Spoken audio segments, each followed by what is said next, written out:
Hi guys, let's begin with the chapter number 1 of the unit 1 diversity in the living world. So chapter को read करने से पहले हम उसके पहले जो हमें इंट्रोडक्शन पेज दिया हुआ है उसे रीड करेंगे. सो इसमें कोई ज़्यादा खास से याद रखने की चीज़ें नहीं हैं, बट इसमें हमें मतलब एक बार गो थ्रू करना है कि इसमें लिखा क्या क्या है. Biology the science of the life forms and the living processes. The living world comprises an amazing diversity of living organisms. Early man could easily perceive the difference between the inanimate matter and the living organisms. So अभी क्या बता रहे हैं इसमें, जो early man थे यानी कि जिनको साइंटिफिक नॉलेज इतनी ज़्यादा नहीं थी, वो भी ईजिली डिफ्रेंशिएट कर पाते थे, यानी कि उनमें वो डिफरेंस कर पाते थे कि लिविंग क्या है और नॉन लिविंग क्या है. जैसे कि इनएनिमेट मैटर वही होता है जो कि नॉन लिविंग चीज़ें हों. Early man modified some of the inanimate matter and some among the animals and plants. A common feature of all such forms of the inanimate and the animate objects was the sense of awe or the fear they evoked. So इसमें यही बता रहे हैं कि जो भी common feature क्या है लिविंग और नॉन लिविंग में, यही है कि वो दोनों कोई ना कोई फीलिंग ज़रूर इवोक करते हैं. The description of the living organisms including human beings begin much later in the human history. Societies which indulged in the anthropogenic view of the biology could register limited progress in the biological knowledge. तो anthropogenic का मतलब क्या होता है? Man made. तो अब ये कह रहे हैं जो भी सोसाइटीज़ मैन मेड आइडियाज़ देती थी, यानी कि जो वो ऐसे आइडियाज़ देती थी जो कि साइंटिफिकली प्रूवन नहीं थे, बट अपने हिसाब से वो मैन मेड आइडियाज़ देती थी या खुद बनाती थी, तो वो ज़्यादा नॉलेज नहीं दे पाए इस चीज़ के बारे में, बिकॉज क्योंकि वो बायोलॉजिकल नहीं था. वो उन्होंने सिर्फ अपने आप ही कोई चीज़ मान ली और उसे बना दिया.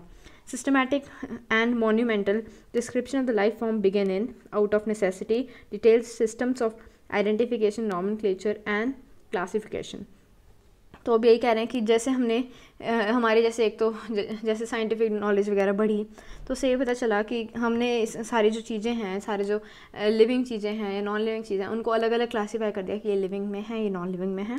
The biggest spin off all such studies was the recognition of the sharing of similarities among living organisms, but both horizontally and vertically. That all present day living organisms are related to each other and also to all organisms that ever lived on this earth was a revelation which humbled man and led to cultural movements for conservation of biodiversity. So अब जो उन्होंने हमारे non living चीज़ों ने living के लिए जो भी करा, जैसे कि जो भी कंट्रीब्यूशन किया, उसकी वजह से ही आज जो कल्चरल मूवमेंट्स हुए काफ़ी, ताकि हमें जो बायोडाइवर्सिटी है, जैसे जो भी लिविंग ऑर्गेनिजम्स हैं, जैसे सपोज प्लांट्स हैं, उन्होंने जो दूसरे लिविंग ऑर्गेनिज्म जैसे ह्यूमंस के लिए जो भी चीज़ें कंट्रीब्यूट करी, उस चीज़ की वजह से और भी ऐसी चीज़ों की वजह से जो वो हेल्प करते हैं एक दूसरे की म्यूचुअली, उस वजह से कंजर्वेशन ऑफ बायोडाइवर्सिटी यानी कि डिफरेंट टाइप्स ऑफ ऑर्गेनिजम्स को कंजर्व करना बहुत ज़रूरी था. तो इसमें फिर उन्होंने वही किया. तो in the following chapter of the unit you will get a description including the classifications of animals and plants from the taxonomic perspective. इसमें हमें पहले हम फर्स्ट चैप्टर में हम डिवाइड करेंगे ऑर्गेनिजम्स को, जैसे हो गया प्लांट्स में हो गए, कुछ एनिमल्स में हो गए, बैक्टीरियाज में हो गए, इस टाइप से हम उनको एक बार फर्स्ट चैप्टर मतलब फर्स्ट यूनिट में उन्हें क्लासीफाई करेंगे. तो आगे बढ़ते हैं. ये हमें साइंटिस्ट दिए हुए हैं अर्नस्ट मेयर. तो इनका क्या है, बोर्न ऑन, ये चीज़ें जो है मतलब याद रखने वाली है, I highlight those things. Born on 5 July 1904 in Kempten Germany, Ernst Mayr the Harvard University evolutionary biologist who has been called the Darwin of 20th century. So this is important. He has been called the Darwin of 20th century. Was one of the 100 greatest scientists of all time. Mayer joined Harvard's Faculty of Arts and Science in 1953 and retired in 1975, assuming the title Alexander Agassiz Professor of Zoology Emeritus. Throughout his nearly 80-year career, his research spanned ornithology. So basically यही बता रहे हैं कि उन्हें ornithology यानी कि जो birds की स्टडी होती है वो चीज़ उन्होंने की. टेक्सोनॉमी ये क्लासिफिकेशन आ जाता है इसमें. जू ज्योग्राफी में आ गया जो यानी कि एनिमल्स के रिलेटेड. इवोल्यूशन में आ गया कि जैसे जैसे चीज़ें इवॉल्व होती हैं, जैसे एक सिंपल वन सेल ऑर्गेनिज्म से ह्यूमन बने, ये इवोल्यूशन है. सिस्टमैटिक्स भी यही होता है कि क्लासिफिकेशन करना. And history and physiology of biology, तो बायोलॉजी जो है कैसे बनी, हिस्ट्री क्या थी, पहले क्या कौन से ऑर्गेनिजम्स आए, वो कैसे इवॉल्व हुआ, है सब कुछ पढ़ेंगे इसमें हम. मतलब उन्होंने हमें इन सब के बारे में नॉलेज दी है, वही हम पढ़ने वाले हैं आगे की यूनिट्स में. He also single handedly made the origin of species diversity the central question of the evolutionary biology that it is today. तो इन्होंने एक स्पीशीज़ की डेफिनेशन भी दी थी अर्नस्ट मेयर ने. उन्होंने क्या डेफिनेशन दी थी कि जो भी organisms that can interbreed belong to single species। ये इन्होंने डेफिनेशन दी थी स्पीशीज़ की। ये उन्होंने मतलब कि बोला था कि स्पीशीज़ कौन है, वही हैं जो कि इंटरब्रीड कर सकती हैं, वो ही एक स्पीशीज़ के मेंबर्स हैं। तो ये इनके अकॉर्डिंग इसकी डेफिनेशन थी स्पीशीज़ की। He almost single handedly made the origin of species diversity the central question of the evolutionary biology that it is today. He also pioneer the currently accepted definition of the. So अब यही बता रहे हैं कि उन्होंने क्या दी, definition दी है biological species की, जो मैंने लिखी है ये डेफिनेशन है उसकी। मेयर वॉज अवॉर्डेड 3 प्राइजेस दिए गए थे, इसकी कोई ज़रूरत नहीं है। तो अब मेन चैप्टर शुरू करते हैं, लिविंग वर्ल्ड। तो लिविंग वर्ल्ड में सबसे पहले सिंपल काफ़ी मतलब बेसिक चीज़ें हैं, जैसे how wonderful is the living world, the wide range of the living types is amazing, the extraordinary habitat in which we find living organisms, be it cold mountains, deciduous forest, oceans, fresh water lakes, deserts और hot springs, lead us speechless. तो अब यही बता रहे हैं कि living organisms इतने diverse जगहों पे मिल सकते हैं, यानी कि इतनी ज़्यादा डाइवर्सिटी है उनकी। कुछ ऑर्गेनिजम्स कोल्ड माउंटेन्स में सर्वाइव कर सकते हैं, डेसिडियस फॉरेस्ट में, ओशंस में, fresh water lakes, deserts, hot springs जिनका temperature hundreds of degree celsius होता है, leaves us speechless. The beauty of the galloping horse, of the migrating birds, the valley of the flowers, or the attacking shark evokes awe and the deep sense of wonder। तो यही बता रहे हैं कि जो चीज़ें हैं कैसी, वैली ऑफ फ्लावर्स हैं, माइग्रेटिंग बर्ड्स यानी कि जो एक जगह से दूसरी जगह मूव करती हैं, बी देयर फॉर फूड या शेल्टर, जिसकी वजह से, और भी चीज़ें बता रहे हैं जैसे फ्लावर्स हो गए, और एक शार्क जो अटैक कर रही है, ये सारी चीज़ें हमें इमोशंस जनरेट करती हैं different. The ecological conflict and the cooperation among the members of the population and among the population of the community or even the molecular traffic inside a cell make us deeply reflect on what indeed is life। This question has two implied question within it। तो अब इसमें जो what indeed is life, तो यानी कि इसमें दो चीज़ें होगी कि लाइफ होती क्या है। इसमें उन्होंने बोला है 2 टाइप के क्वेश्चन पूछ सकते हैं हम। एक तो फिलोसफिकल है, यानी कि जो हमारे लिए नहीं है। इसमें क्या होता है फिलोसफिकल वन में कि पर्पस क्या है लाइफ का, यानी हम क्यों ज़िंदा हैं, क्या क्या हमें अपनी लाइफ में करना चाहिए, हमारे गोल्स, एवरीथिंग, इस टाइप के आ गए। एक तो फिलोसफिकल क्वेश्चन में हमें जो पढ़ना है वो है साइंटिफिक चीज़। उसमें क्या आएगा, टेक्निकल वन बोलते हैं, जैसे साइंटिफिक है जो, इसमें वो क्या बताएगा कि to what living is oppose to the non living things. तो हमें जो पढ़ना है कि क्या है लिविंग और नॉन लिविंग में क्या डिफरेंस है, ये पढ़ेंगे हम। ये नहीं पढ़ेंगे कि लाइफ का पर्पस क्या है, इस टाइप का फिलोसफिकल क्वेश्चन हम नहीं पढ़ेंगे। अब यही बता रहे हैं कि व्हाट इज़ लिविंग। तो अब हम पहले क्या करेंगे, पहले पढ़ेंगे लिविंग होता क्या है, फिर हम ये पढ़ेंगे कि लिविंग चीज़ और नॉन लिविंग चीज़ में क्या डिफरेंस है, हम उसे कैसे आइडेंटिफाई कर सकते हैं कि ये चीज़ लिविंग है और ये चीज़ नॉन लिविंग है। So what is living. So when we try to define living we conventionally look for the distinctive characteristics exhibited by living organisms: growth, reproduction, ability to sense environment and mount a suitable response come to our mind immediately as a unique feature of living organism। तो अब जब हम कोई living organism की बात करते हैं तो उससे हमें पता, हम सोचते हैं जो चीज़ ग्रो करती है वो लिविंग है, जो रिप्रोड्यूस कर सकते हैं वो लिविंग है।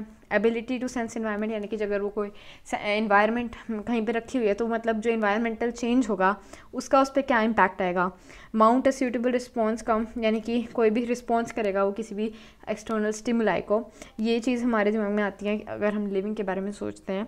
और भी चीज़ें हैं जो लिविंग के बारे में आ सकती हैं, जैसे कि one can add a few more features like metabolism, ability to self replicate. Metabolism क्या, वही जो सेल के अंदर डिफरेंट रिएक्शंस हो रही हैं वो मेटाबॉलिज्म है।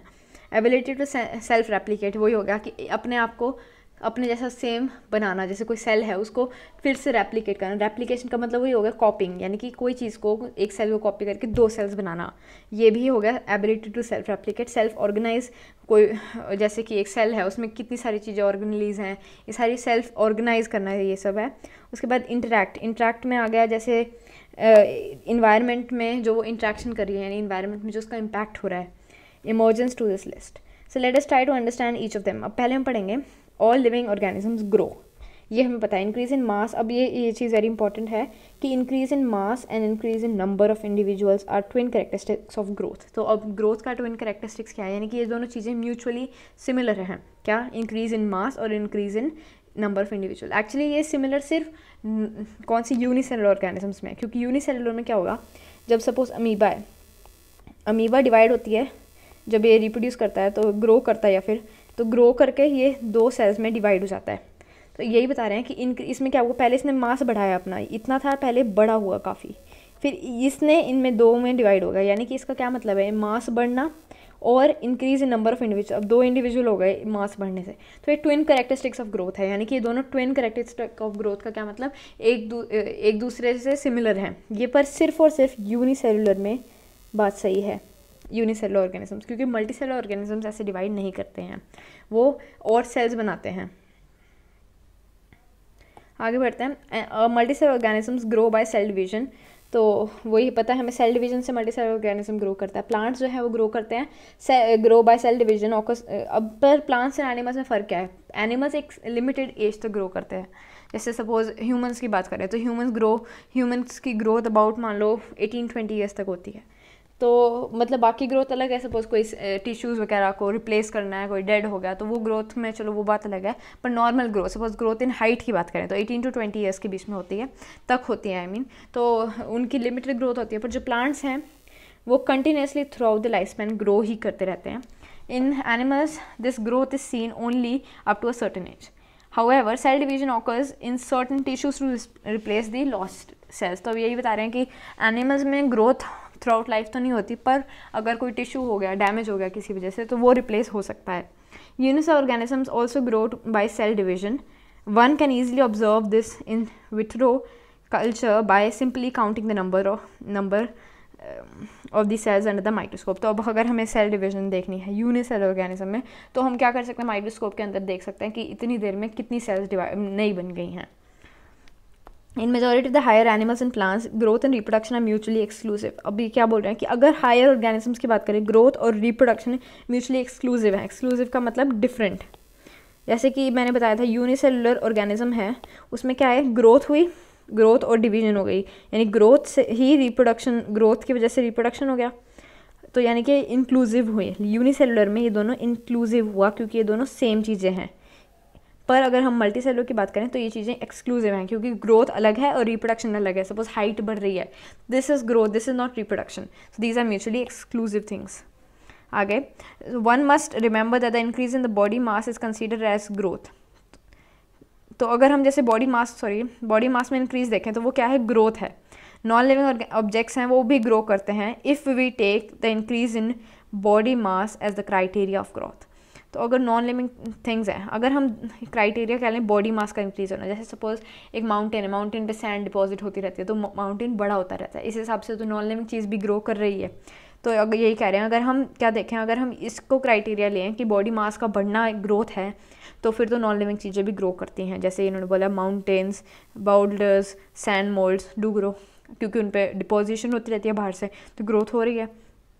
वैसे ना एक स्पेसिफिक टर्म है, अगर आउटसाइड से कोई चीज़ हम उसमें डाली जाएँ, बाहर से कोई ग्रोथ हो, जैसे मतलब अंदर से ग्रोथ ना हो, ऐसे जैसे माउंटेन्स हैं उनमें ग्रोथ क्या हो रही है, उनके ऊपर बाहर से डाला जा रहा है, तो इस टाइप की ग्रोथ को एक स्पेसिफिक टर्म है, उसको हम यूज़ करते हैं कि उसे बोलते हैं एक्रीजन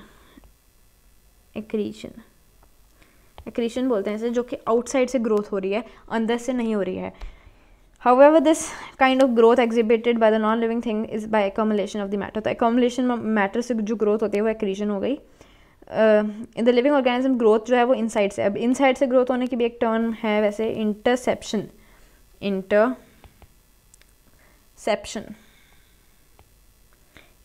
इसकी एक term है जो कि inside से growth की होती है।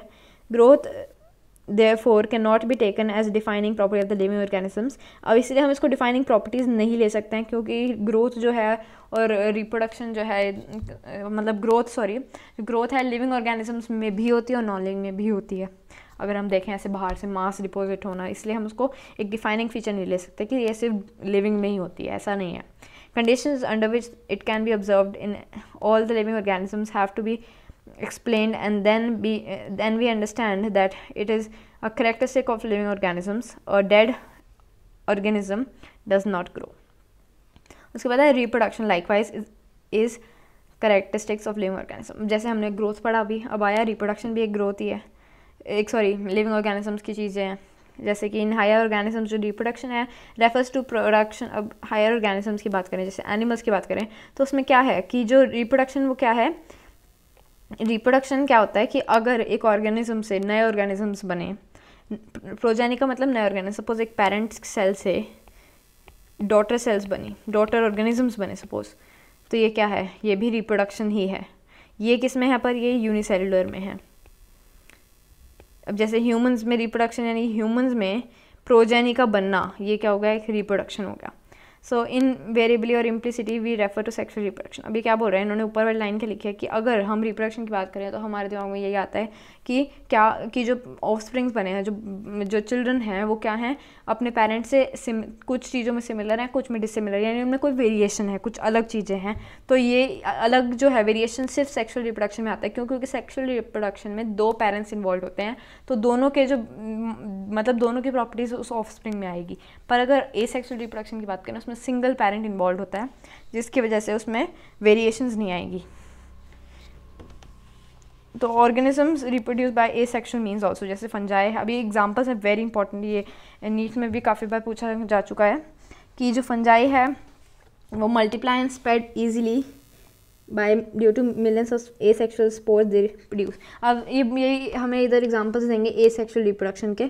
एसेक्सुअल रिप्रोडक्शन के क्या क्या, पहले तो बोला इन्होंने फंजाई जो है वो क्या बनाती है, एसेक्सुअल स्पोर्स बनाती है रिप्रोड्यूस करने के लिए। लोअर ऑर्गेनिजम्स लाइक ईस्ट और हाइड्रा हैं, जो कि लोअर ऑर्गेनिजम्स हैं, वो क्या करते हैं, बडिंग करते हैं। बडिंग में क्या होता है, जैसे ये है सपोज ईस्ट है, ये क्या करेगा, छोटी सी इधर बर्ड बना लेगा, ये छोटी होगी फिर बाद में ऐसे कट जाएगी, तो इधर 2 ऑर्गेनिजम्स बन जाएंगे, ये अलग हो जाएंगे ऐसे इससे, तो ये 2 ऑर्गेनिजम्स बन जाएंगे। तो ये होते हैं क्या, बडिंग। ये आगे हम +2 में मेनली पढ़ेंगे इसके बारे में, बडिंग का प्रोसेस अच्छे से। इन प्लेनेरिया क्या है, प्लेनेरिया जो प्लेटफॉर्म है, इसमें ट्रू रीजनरेशन होती है। सपोज अगर हम प्लेनेरिया को बीच में से काट दें कहीं से, तो वो 2 ऑर्गेनिजम्स में बन जाता है, तो वो क्या होगी, रीजनरेशन। यही बोला इन्होंने, फ्रेगमेंटेड पार्ट यानी कि जो टूटा हुआ पार्ट है वो रीजनरेट कर सकता है लॉस्ट बॉडी पार्ट को। यानी कि सपोज एक प्लेनेरिया को हमने बीच में से काट दिया, तो वो 2 ऑर्गेनिजम्स में डिवाइड हो जाएगा, और दोनों जो मतलब जो पार्ट्स होंगे वो पूरे ऑर्गेनिजम्स बना लेंगे। द फंजाई, फिलामेंटस एल्गे और protonium of mosses multiply by fragmentation. Fragmentation भी यही होता है कि फ्रेगमेंट्स यानी जैसे वो फ्रेगमेंट्स में डिवाइड हो जाता है, पार्ट्स में डिवाइड हो जाता है। तो किस में होता है ये, फंजाई में। ये इंपॉर्टेंट है, किस में होता है, फंजाई, फिलामेंटस एल्गी और प्रोटोनिमा ऑफ मॉसेस में क्या होता है, fragmentation. So when it comes to the unicellular organisms like bacteria, unicellular algae और amoeba reproduction is synonymous with growth। तो इसका मतलब क्या हुआ, ये बोल रहा है कि अगर हम यूनिसेलुलर ऑर्गेनिजम्स की बात करें, जैसे एल्गी है, तो इसमें क्या है, ग्रोथ है वो सिनोनिमस है रिप्रोडक्शन से। यानी कि अगर ग्रोथ हो रही है तो वो रिप्रोडक्शन में ही हम उसे बोलेंगे। जैसे सपोज मैंने यहाँ पे दिखाया था, ग्रोथ हुई है तो यही रिप्रोडक्शन है। तो यही चीज़ इन्होंने इधर बताई है कि क्या एक यूनिसेलुलर ऑर्गेनिजम्स जो है उसमें लाइक बैक्टीरिया, एग्जांपल्स दे रहे हैं यूनिसेलुलर की, क्या यूनिसेलुलर एल्गी और अमीबा, वो रिप्रोडक्शन जो है वो सिनोनिमस है ग्रोथ के साथ, that is increase in number of cells. So we have already defined the growth as equivalent to increase in the number of mass of the cells. Hence we notice that in single cell organisms we are not very clear about the usage of the two terms. तो अब हम single cell organisms की बात करेंगे unicellular में, तो हमें difference करना है बहुत मुश्किल है कि ग्रोथ क्या है और रिप्रोडक्शन क्या है, हमें उनमें डिफरेंस निकालना काफ़ी मुश्किल है। Further there are many organisms which do not, अब जैसे लिविंग ऑर्गेनिजम्स भी हैं काफ़ी जो कि रिप्रोड्यूस नहीं करते, जैसे कि म्यूल्स हैं। म्यूल्स जो हैं वो रिप्रोड्यूस नहीं करते हैं। म्यूल्स कैसे बनता है, हॉर्स और डंकी के क्रॉस से बनता है म्यूल। स्टेराइल वर्कर बीज, तो ड्रोन्स जिन्हें कहते हैं, वर्कर बीज, सॉरी ड्रोन्स नहीं, वर्कर बीज जो होती हैं कुछ, वो स्टेराइल यानी कि वो भी रिप्रोडक्शन नहीं कर पाते। इनफर्टाइल ह्यूमन कपल्स, तो ये जो चीज़ें हैं ये क्या है, लिविंग होने के बावजूद भी रिप्रोडक्शन नहीं कर पाते। इसी वजह से हम रिप्रोडक्शन को भी एक लिविंग का डिफाइनिंग फीचर नहीं ले सकते हैं। Hence reproduction can also not be an all inclusive defining characteristic of living organism. Of course no living, ये तो बात सही है कि नॉन लिविंग चीज़ें रिप्रोड्यूस नहीं करती हैं, पर अगर हम बात करें कि लिविंग भी, वो भी सारी रिप्रोड्यूस नहीं करती हैं। उसके बाद एक और चीज़ है क्या है, मेटाबॉलिज्म। मेटाबॉलिज्म क्या है, वही जो सेल के अंदर रिएक्शंस होती हैं, वो सारी जो टोटल रिएक्शंस है सेल में, उनका सम को क्या बोलते हैं, मेटाबॉलिज्म। तो मेटाबॉलिज्म क्या है, the sum of the reactions occurring in the cell. So all the living organisms are made up of chemicals. These chemicals, small और big, belonging to various classes, sizes, functions etcetera, constantly being made and changed into some other biomolecules. तो क्या है, एक cell में हमेशा एक चीज़ से दूसरी चीज़ बनती रहती है, यानी कि ऐसे कन्वर्जन होता रहता है। इसी में ये भी एक मेटाबॉलिक रिएक्शन ही है, क्योंकि एक चीज़ से दूसरी चीज़ चेंज हो रही है। These conversion are chemical reactions और metabolic reactions. There are thousands of metabolic reactions occurring simultaneously inside all the living organisms. जैसे सपोज करो रिएक्शंस क्या है, सपोज सिंपल लेते हैं, प्रोटीन्स जो हैं सेल में, सपोज प्रोटीन अमीनो एसिड में कन्वर्ट हो रहे हैं, तो ये भी एक मेटाबॉलिक रिएक्शन है। एक फॉर्म दूसरी फॉर्म में कन्वर्ट हो रही है। ये क्या है, एक पॉलीमरिक फॉर्म है। ये किस में कन्वर्ट हो रही है, एक मोनोमरिक फॉर्म में। ये भी एक केमिकल रिएक्शन या फिर मेटाबॉलिक रिएक्शन है। So there are thousands of metabolic reaction जो कि सेल में हो रहे हैं, एक ऑर्गेनिजम्स में हो रहे हैं एक साथ, बी दे यूनिसेलुलर और multicellular. All the plants, animals, fungi and microbes exhibit metabolism. The sum, अब ये डेफिनेशन दे रहा है मेटाबॉलिज्म की, क्या, sum total of all the chemical reactions occurring in our body is called the metabolism. No living objects exhibit metabolism. अब ये बात हमें पता ही है कि कोई भी नॉन लिविंग चीज़ जो है वो मेटाबॉलिज्म नहीं कर सकती है। Metabolic reactions can also be demonstrated outside the body in the cell free system. अब ये बात क्या बता रहे हैं कि वैसे तो नॉन लिविंग चीज़ों में कोई मेटाबॉलिक रिएक्शन नहीं होता, पर अगर हम बात करें कोई भी एक सपोज हम ना कोई ऑर्गेनिज्म को एक सेल मतलब विट्रो कल्चर यानी कि एक्सटर्नली साइंटिफिकली हम साइंस की वजह से, साइंस की हेल्प से हम क्या कर सकते हैं, एक सपोज एक पेट्री डिश है, इसमें हम कोई मीडियम ऐसा एक पेट्री डिश है, इसमें हम कोई ऐसा मीडियम तैयार करेंगे जिसकी वजह से इसमें हम क्या कोई रिएक्शंस करा सकते हैं, केमिकल रिएक्शंस करा सकते हैं। ये जैसे हमारी बायोटेक होती है, उसमें हम इन केमिकल रिएक्शंस को परफॉर्म करते हैं। बायोटेक भी आगे +2 का चैप्टर है। तो इसमें ये क्या बोलना चाह रहे हैं कि हम इन विट्रो का क्या मतलब है कि बाहर लेबॉरेटरीज़ में भी ये रिएक्शंस, मेटाबॉलिक रिएक्शंस को परफॉर्म करा सकते हैं।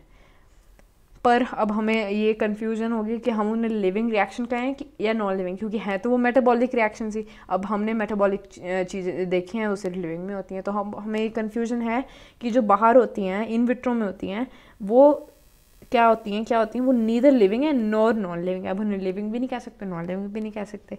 हैंस वाइल मेटाबॉलिज्म जो है, अब ये चीज़ वेरी इंपॉर्टेंट है, मेटाबॉलिज्म एक डिफाइनिंग फीचर है लिविंग ऑर्गेनिजम्स का विदाउट एक्सेप्शन। पर आइसोलेटेड जो रिएक्शंस हो रही हैं मेटाबॉलिक रिएक्शन इन विट्रो, वो not living but surely living reaction. वो लिविंग चीज़ें नहीं है पर वो लिविंग रिएक्शंस हैं, अभी बोल रहे हैं इस बात को। उसके बाद क्या आया, cellular organisms of an organisation of organism is the defining feature of life form. तो अब हमने क्या, पहले हमने पढ़ा ग्रोथ, फिर पढ़ा रिप्रोडक्शन। हमने देखा ग्रोथ जो है वो क्या है, ग्रोथ नहीं है एक लिविंग की एक्सक्लूसिव फीचर नहीं है, क्योंकि ऑब्वियसली नॉन लिविंग चीज़ें भी ग्रो करते हैं, जैसे माउंटेन्स हो गए।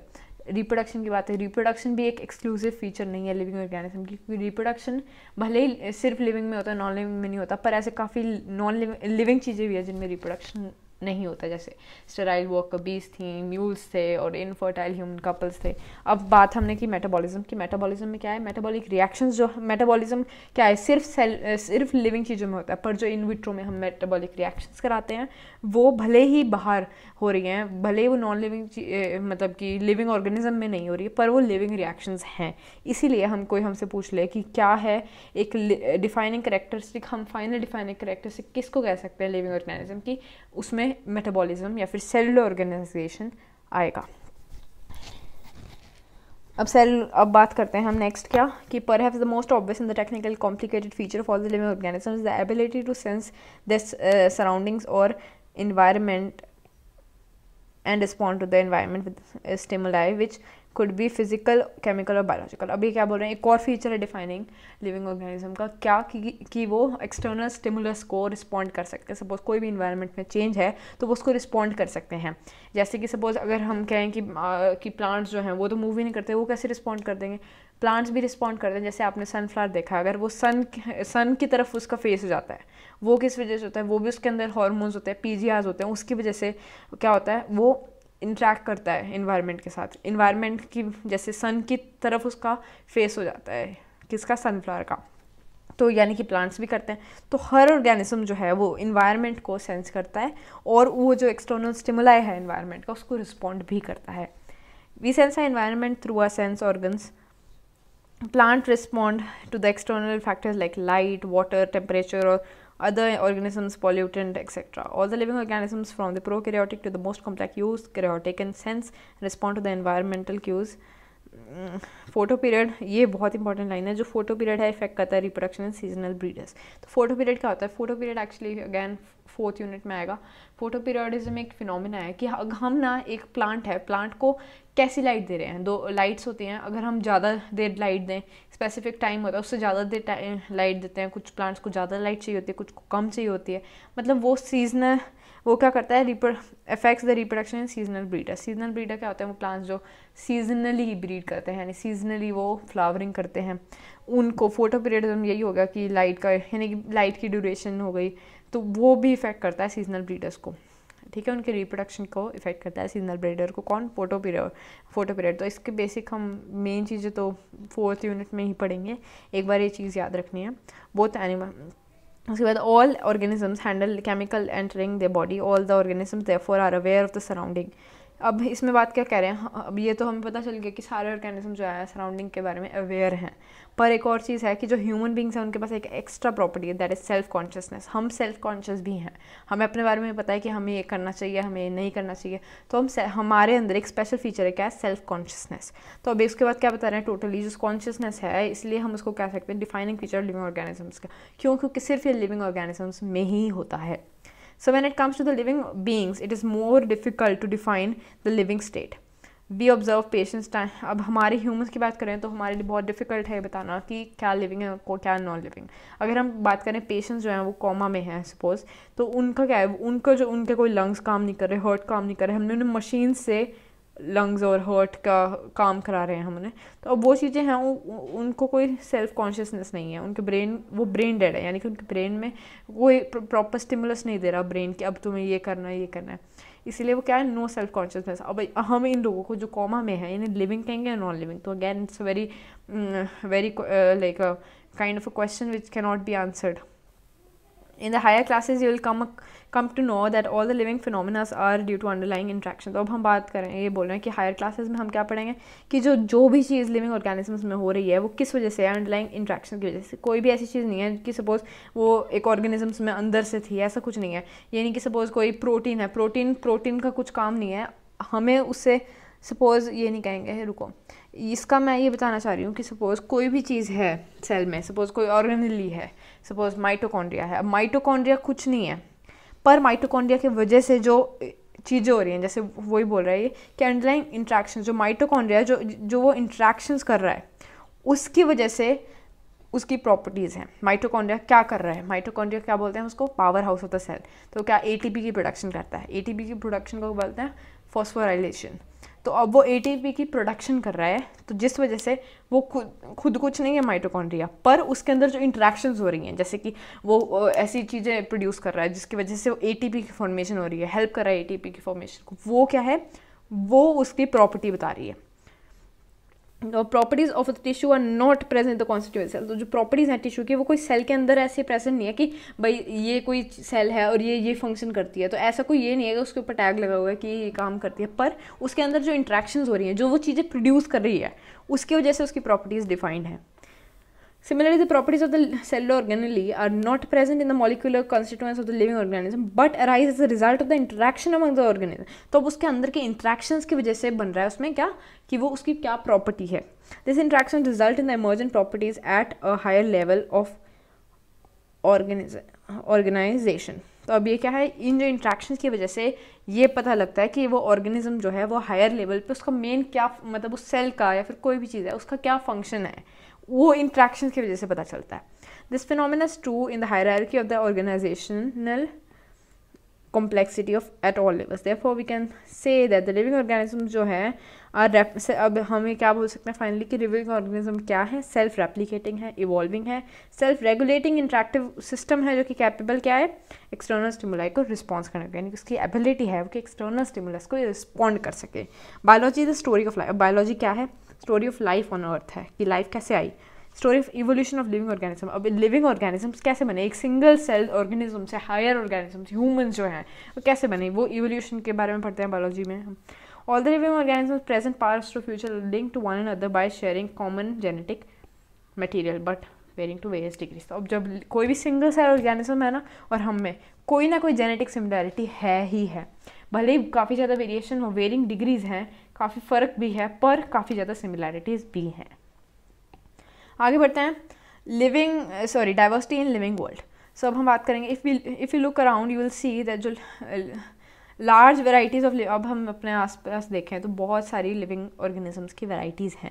जैसे प्लांट्स हैं, कितने टाइप के होते हैं, इंसेक्ट्स हैं, बर्ड्स हैं, पेट्स हैं, एनिमल्स, प्लांट्स, ये सारी चीज़ें हैं, बहुत ज़्यादा वेराइटीज़ होती हैं इनकी। There are several organisms. There are also several organisms that you cannot see with the naked eyes, but they are always around you. तो वैसे काफ़ी सारे माइक्रो ऑर्गेनिजम्स हैं आपके चारों तरफ, millions and billions of microorganisms हैं which we can not see. If you were to increase the area that you made observations in, the range and the variety of the organism that you look would obviously increase. अब यही कह रहे हैं कि क्या, अगर हम suppose कोई अभी एक छोटी जगह देख रहे हैं कि इतनी जगह पे इतने ऑर्गेनिजम्स हैं, ऑब्वियसली अगर हम जगह को बढ़ाएंगे तो ऑर्गेनिजम्स हैं वो ज़्यादा अमाउंट में होंगे, उनकी डाइवर्सिटी भी बढ़ेगी. डाइवर्सिटी का मतलब क्या, अलग अलग टाइप के ऑर्गेनिजम्स.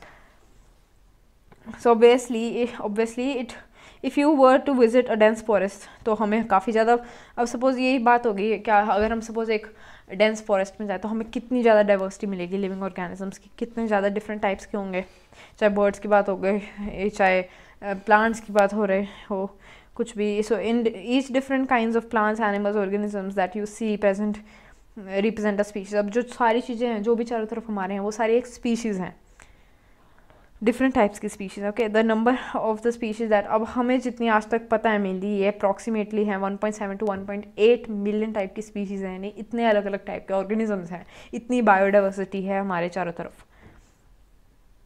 तो बायोडाइवर्सिटी क्या होगी, numbers and the types of organism present on the अर्थ.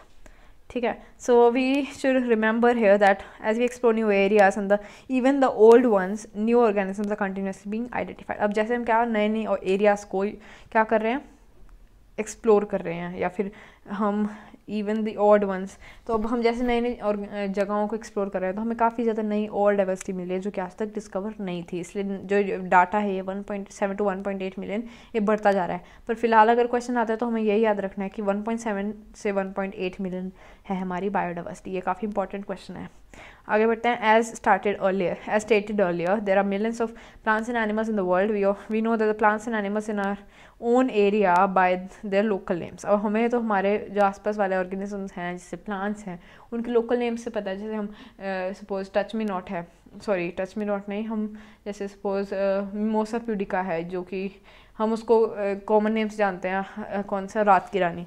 तो अब ये होगा कि इसे अगर हम सपोज कोई फॉरेनर है किसी और से डिस्कस करें या कोई और स्टेट का भी मेंबर है तो उससे क्या पता वो रात की रानी नहीं कुछ और बोलता हो. इसीलिए ये चीज़ है कि हम जो बोलते हैं हो सकता है वो लोकल नेम्स जो हैं वो और कोई नहीं बोलता हो, तो ऐसे हमें इंटरेक्ट करने में काफ़ी प्रॉब्लम होएगी कि सपोज हम उसे कुछ और बोल रहे हैं और दूसरा आदमी उसे कुछ और बोल रहा है तो हम उसे मिस इंटरप्रेट कर सकते हैं. दीज लोकल नेम्स में vary from place to place even in a country. अब एक कंट्री में भी अलग अलग जगहों पर जाएँ तो अलग अलग नेम से उन्हें बोला जाता है. Probably you would recognise the confusion. अब इस वजह से काफ़ी ज़्यादा कन्फ्यूजन हो जाएगी, हम एक दूसरे की बात को समझ नहीं पाएंगे. सपोज वो कोई और प्लांट कहना चाह रहा है, मैं उसे कोई और समझ रही हूँ. ठीक है, सो हैंस देर, अब इसी वजह से एक क्या एक स्टैंडर्डाइज चीज़ है जो कि सारे लोग मानते हैं. सारे लोग, एक आईयूपैक नेमिंग होता है, वो इसका साइंटिफिक नेम है. सपोज रात की रानी का साइंटिफिक नेम क्या है, मिमोसा प्यूडिका. अब मैं उसे मिमोसा प्यूडिका बोलूँगी तो उससे वो पूरे वर्ल्ड के मेंबर उसे आइडेंटिफाई कर सकते हैं कि हाँ मैं किसकी बात कर रही हूँ. भले वो अपने लोकल नेम्स में उसे कुछ और बोलते हैं, पर एक कॉमन नेम होता है जो सब जिसे फॉलो करते हैं, वो होता है एक नॉमेनक्लेचर बोलते हैं. जैसे उसका ऐसे कॉमन नेम देने के मेथड को क्या बोलते हैं, nomenclature. So there is a need to standardise. इसी वजह से अभी कन्फ्यूजन ना हो इसलिए हम उसको एक नीड है स्टैंडर्डाइज करने की. The naming of the living organism such that a particular organism is known by the same name all over the world. अब इस वजह से क्या है, एक ऑर्गेनिज्म को एक ही नाम से सारे जगह पे वर्ल्ड में बोला जाए. इस प्रोसेस को बोलते हैं नॉमेनक्लेचर. किसको, कि एक ऑर्गेनिज्म को नाम देना, ऐसा साइंटिफिक नाम देना जो कि सारे वर्ल्ड के मेंबर्स उसी नेम को याद करें, उसी को फॉलो करें. Obviously, nomenclature or naming is only possible when the organism is described correctly and we know to what organisms the name is attached. अब ऑब्वियसली बोल रहा है कि अब क्या है, सबसे पहले प्रोसेस क्या है, नेम देने का सबसे पहले प्रोसेस क्या होगा, आइडेंटिफिकेशन, कि हमें पता हो कि कौन से ऑर्गेनिज्म की हम बात कर रहे हैं, हम उसके बारे में फीचर्स पता हों। So in order to facilitate the study, the numbers of scientists have established procedure to assign a scientific name to each organism. This is acceptable to the biologists all over the world. For plants, scientific names जो हैं based on the agreed principle and the criteria which are provided in the internet. अभी क्या बोल रहे हैं, plants जो हैं उनके नाम जो उनको दिए जाते हैं, एक specific book है, actually क्या है, एक book है जिस पे से बेस होके इन प्लांट्स को नेम दिए जाते हैं। कौन सी बुक है, ICBN, international code of botanical nomenclature. ये भी काफ़ी इंपॉर्टेंट नेम है ICBN, इसको एलैबोरेट करने में आ जाता है what is ICBN, that is international code of botanical nomenclature. तो इसमें क्या होता है, हम जो प्लांट्स हैं उनकी नेमिंग के लिए एक बुक है, उसके बाद एक और ऐसे एनिमल की नेमिंग करने के लिए भी एक बुक है, क्या है, international code of zoological nomenclature, ICZN। The scientific names ensure that the each organism, अब साइंटिफिक नेम्स क्या करते हैं, इंश्योर करते हैं कि एक ऑर्गेनिज्म का एक ही साइंटिफिक नेम हो। Description of any organisms ensure that each organism has only description of any organism should enable the people to bring out the common name. अभी कह रहे हैं कि सपोज कोई दो साइंटिस्ट अलग अलग कंट्रीज़ के हैं, अब वो दोनों किसी ऑर्गेनिज्म के बारे में डिस्कस कर रहे हैं, तो उन्हें एक कॉमन नेम आना चाहिए उन दोनों के बीच में कि हम इसको यही बोलते हैं। ऐसा नहीं कि कोई ऐसा नेम हो कि वो कुछ और उससे बोलता हो उनकी कंट्री में, वो कुछ और। इसलिए इससे क्या हुआ है कि एक कॉमन नेम मिल गया हर चीज़ को। They also ensure that such names have not been ever used for any other known organisms. अब इससे क्या इंश्योर हुआ कि ये जो नेम्स हैं और किसी ऑर्गेनिज्म के लिए यूज़ ना किए गए हों, सिर्फ एक ऑर्गेनिज्म के लिए ये नेम्स दिए गए हों।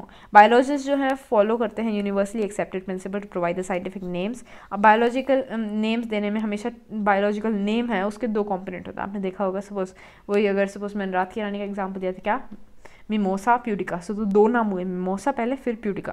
तो ऐसे ही हमेशा नाम के, साइंटिफिक नेम के दो कंपोनेंट्स होते हैं, पहला होता है जेनेरिक नेम और दूसरा होता है साइंटिफिक नेम। दिस सिस्टम, अब इसमें क्या है, दो नेम देते हैं हमेशा, हम एक नॉमेनक्लेचर करते हैं किसी भी ऑर्गेनिज्म का, तो उसके दो पार्ट्स होते हैं नेम के। तो इस क्योंकि उसमें दो पार्ट्स होते हैं इसलिए उसको बायोलॉजिकल नॉमेनक्लेचर बोलते हैं, बाय यानी कि टू, तो इसी वजह से इसको बाय नॉमेनक्लेचर वर्ड दिया है। दिस नेमिंग सिस्टम गिवन, अब एक किसने दिया था नेमिंग सिस्टम, कार्लस लीनियस ने, is been practised by the biologist all over the world.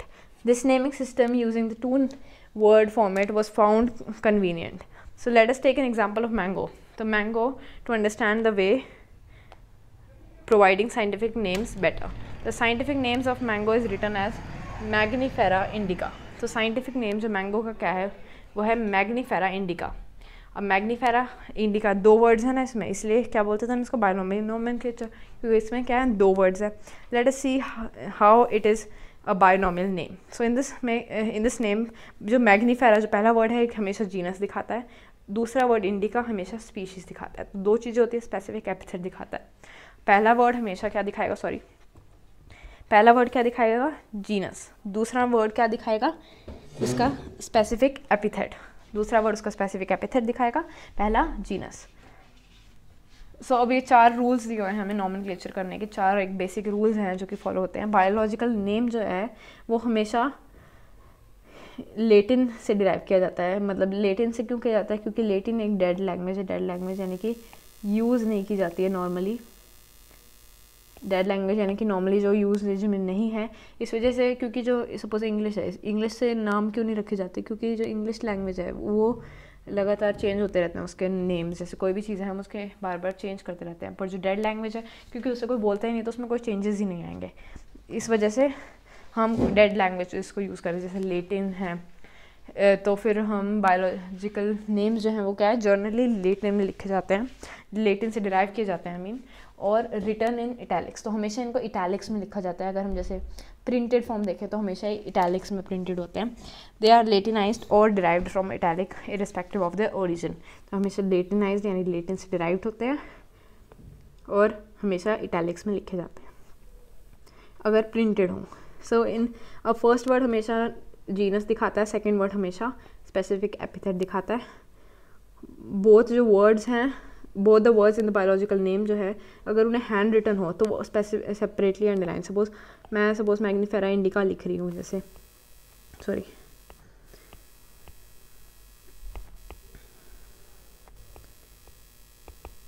अब ये अलग से सेपरेटली अंडरलाइन होंगे दोनों वर्ड्स।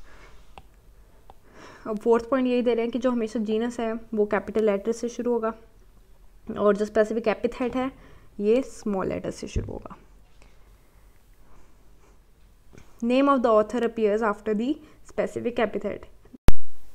तो इसका मतलब क्या है कि जो हमेशा हम कुछ में क्या होता है कि सपोज हम मैग्नीफेरा इंडिका तो लिख रहे हैं, उसके बाद हम कुछ साइंटिस्ट जो जिसने उसको डिस्कवर किया उसका नेम भी देना चाह रहे हैं, तो हम उसके आगे उसका नेम कैसे लिखते हैं, अभी हमें वो बता रहे हैं। Name of the author appears after the scientific epithet, specific epithet. जैसे सपोज हमने लिख दिया मैग्नीफेरा इंडिका, अब इसके बाद जो भी ऑथर का नेम है, जो भी साइंटिस्ट का नेम है वो हम लिखेंगे। उसके बाद क्या बोल रहे हैं ये कि जो साइंटिस्ट का नेम है वो हमेशा एब्रीवेटेड फॉर्म में लिखा जाता है। एब्रीवेटेड यानी छोटी फॉर्म में, जैसे LINN लिखेंगे हम किसका, लीनियस ने डिस्कवर किया ऐसे, तो इसको हम छोटे से लिख देंगे LINN, इसको एब्रीवेट कर देंगे। जैसे एग्जांपल दिखाती हूँ, ये हम जैसे सपोज हैंड रिटन है तो सबसे पहले मैंने क्या बोला है कि फर्स्ट जो है ये कैपिटल होगा हमेशा, मैग्नीफेरा अंडरलाइन होगा अलग से, इंडिका स्पेसिफिक एपिथेट अंडरलाइन अलग से, और आगे लिन लिख देंगे LINN। ये हो गया साइंटिस्ट का नेम जिससे इसको डिस्कवर किया है। आगे बढ़ते हैं हम। Since it is nearly impossible to study all the living organisms, it is necessary to devise some means to make this possible। तो अब क्या है कि कोई भी ऑर्गेनिज्म को डिस्कवर करने जैसे इतने सारे ऑर्गेनिजम्स हैं, इनको स्टडी करना इज़ वेरी डिफ़िकल्ट। तो इसीलिए एक वेरी इंपॉर्टेंट चीज़ है कि हम इनको क्लासीफाई करें ताकि हमें पता चल जाए कि ये सारी कैटेगरी एक ऑर्गेनिज्म को बिलोंग करती है और ये सारी एक को, जिस वजह से हम उसको ईजीली क्लासीफाई करके हम एक पूरे ग्रुप की प्रॉपर्टी पढ़ लें। हमें पता है सारी उन चीज़ों की, सारे ऑर्गेनिज्म जो उस ग्रुप में आते हैं उनकी प्रॉपर्टीज सेम है। So classification is the process by which anything is grouped into convenient categories में उन्हें डिवाइड कर दिया on some easily observable characters के बेसिस पे। जैसे एग्जांपल दे रहे हैं, जैसे प्लांट्स हैं, एनिमल्स हैं, डॉग्स हैं, कैट्स हैं, इंसेक्ट हैं। अब हम उन्हें देखते पता लगा सकते हैं कि एक प्लांट है, ये एक एनिमल है, डॉग है, कैट है, ये सब कुछ। The moment we use any of these terms, we associate certain characteristics with each organism that is present in the group। जैसे सपोज हम एक डॉग की बात करें तो हमारे दिमाग में डॉग आएगा एक, ऑब्वियसली। कैट की बात करें, अब कैट की बात करें तो कैट आएगा, ये नहीं कि कैट की बात करें तो डॉग आए। उसके बाद एलेस्टियंस की बात करें तो हमारे में दिमाग में स्पेसिफिकली एलेस्टियंस आएंगे। एल्सेटियंस होते क्या हैं, एल्सेटियंस एक टाइप के डॉग्स ही हैं।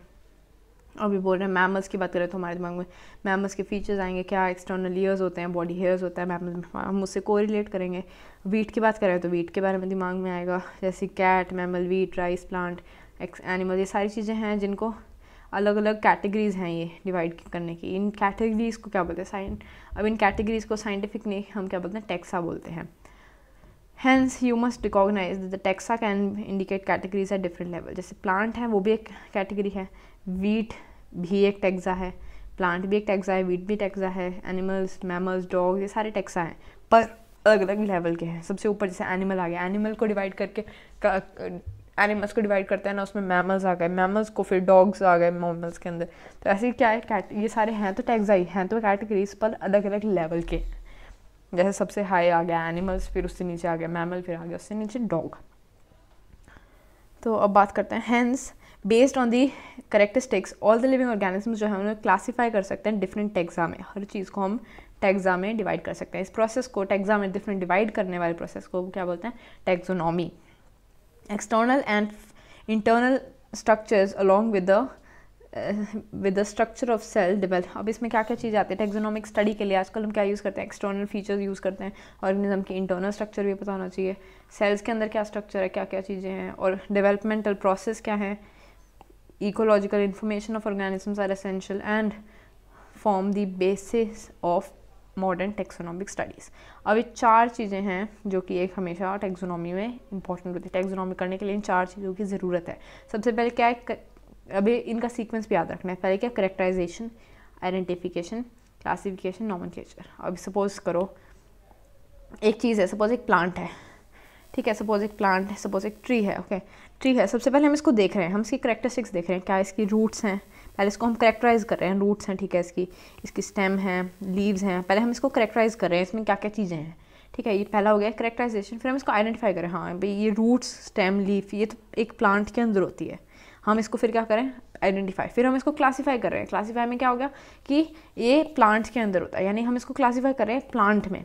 फिर नोमेनक्लेचर, नोमेनक्लेचर में क्या इसका नेमिंग कर रहे हैं, ठीक है, ये प्लांट ऐसा है सपोज जिसका भी मैंगो का, इस पर मैंगो लगे है तो ठीक है सपोज, तो मैंगो का प्लांट, अब इसको नेम दे रहे हैं हम क्या, मैग्नीफेरा इंडिका,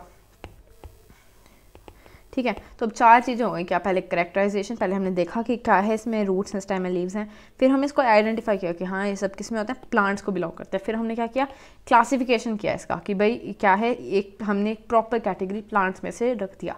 फिर क्या किया हमने, इसका नोमेनक्लेचर किया, ठीक है। तो ये हो गया हमारा इसके 4 प्रोसेस। अब इसको याद रखने के लिए क्या करना है, सिंपली हम या तो इसका एक फॉर्म बना देते हैं, 1 सेकेंड, हम इसका सिंपल ऐसे फॉर्म बना के याद कर सकते हैं, जैसे कि CHICN। अब इसका कोई भी चीज़ बना लो, फिर इसको ऐसे याद रख लो, CHICN, याद हो जाएगा अपने आप, CHICN, CH यानी करेक्टराइजेशन, I से आइडेंटिफिकेशन, C से क्लासिफिकेशन, N से नोमेनक्लेचर। तो आगे बढ़ते हैं कि taxonomy, taxonomy is not something new. अब टेक्सोनॉमी जो है वो एक कोई नई चीज़ नहीं है। टेक्सोनॉमी क्या होता है, अभी बताया था मैंने, डिफरेंट कैटेगरीज में किसी चीज़ को डिवाइड करना, टैग्सा में डिवाइड करना। ह्यूमन बींग जो है हैव ऑलवेज बीन, अब हमेशा ह्यूमन बींग डिवाइड करने में, मतलब क्लासीफाई करने में कि ये चीज़ ये है, ये चीज़ ये है, इन्वॉल्व रहे हैं इस टाइप की चीज़ों की, उन्हें हमेशा क्लासिफिकेशन पसंद आई है। जैसे कि सपोज ह्यूमन बींग्स को पहले ज़माने में भी पता था कि ये सारी चीज़ें फूड है, ये सारी चीज़ें क्लॉथ में आती हैं, ये सारी चीज़ें शेल्टर के काम आती हैं, तो ऐसे उन्होंने भी क्लासिफिकेशन करी हुई थी। तो क्लासिफिकेशन उन्होंने क्या, पहले मेथड में हम उन्हें यूजेस के बेसिस पर क्लासिफाई, जैसे सपोज ये सारी चीज़ें खाने के काम आती हैं, तो उन्होंने फूड में उससे क्लासीफाई कर दिया, तो उन्होंने अपने यूजेस के बेसिस पे उस चीज़ को अपनी मर्जी से क्लासीफाई कर दिया। Human beings were since long not interested in knowing more about, were not only interested in knowing more about the different kinds of organisms and the diversities but also about the relationship among them। तो अभी बोल रहे humans जो हैं हमेशा से क्या, सिर्फ ये जानने में इंटरेस्टेड नहीं थे कि क्या उनमें क्या डिफरेंट टाइप्स के ऑर्गेनिजम्स क्या हैं, यानी डिफरेंट टाइप्स की डाइवर्सिटी जानने में इंटरेस्टेड नहीं थे, पर वो इसमें भी इंटरेस्टेड थे कि उनके बीच में क्या रिलेशनशिप है, यानी वो कैसे इवॉल्व बने हैं, एक दूसरे से कैसे बने हैं, वो कैसे अलग हैं, क्या डिफरेंस है उनमें, क्या सिमिलैरिटीज़ हैं। तो इस साइंस को क्या बोलते हैं, सिस्टमैटिक्स। सिस्टमैटिक्स में क्या है, सिस्टमैटिक्स नाम ये बोल रहा है कि जो वर्ड सिस्टमैटिक्स हैं कहाँ से आया, लेटिन वर्ड है, वो मैंने बताया था, लेटिन से ही क्यों लेते हैं अक्सर, क्योंकि ये डेड लैंग्वेज है, चेंज नहीं होती है, जिस वजह से बाद में कोई कन्फ्यूजन नहीं आता, क्योंकि हो सकता है कुछ चीज़ों का अब मीनिंग कुछ और है, बाद में कुछ और हो, तो इनकी वजह से ऐसा नहीं होता। फिर किस लेटिन वर्ड से लिया गया, सिस्टेमा। सिस्टेमा जिसका मतलब क्या है, सिस्टमैटिक अरेंजमेंट ऑफ ऑर्गेनिज्म। तो किसी भी ऑर्गेनिज्म को सिस्टमैटिकली अरेंज करने वाले प्रोसेस को बोलते हैं सिस्टमैटिक्स। अब ये क्या बोल रहे हैं, लीनियस जो है एक साइंटिस्ट हैं, उन्होंने अपनी एक बुक लिखी थी, कौन, सिस्टमा नेचुरे। तो ये चीज़ याद रखनी है कि लीनियस जो साइंटिस्ट हैं, इन्होंने क्या बुक लिखी थी, सिस्टमा नेचुरे। तो इन्होंने बुक लिखी थी, ये चीज़ काफ़ी इंपॉर्टेंट है, याद रखनी है इसे। आगे बढ़ते हैं, the scope of the systematics was later enlarge to include identification, nomenclature and classification. तो बाद में क्या है, सिस्टमैटिक्स को हमने डिवाइड कर दिया, आइडेंटिफिकेशन वही मैंने बताया था, पहले उसको आइडेंटिफाई करेंगे, नॉमेनक्लेचर और क्लासिफिकेशन, मतलब सिस्टमैटिक्स कोई भी चीज़ को सिस्टमैटिकली अरेंज करने में ये प्रोसेसेस काम आने लगे। तो बाकी सारा जो चैप्टर बचा है इसे हम नेक्स्ट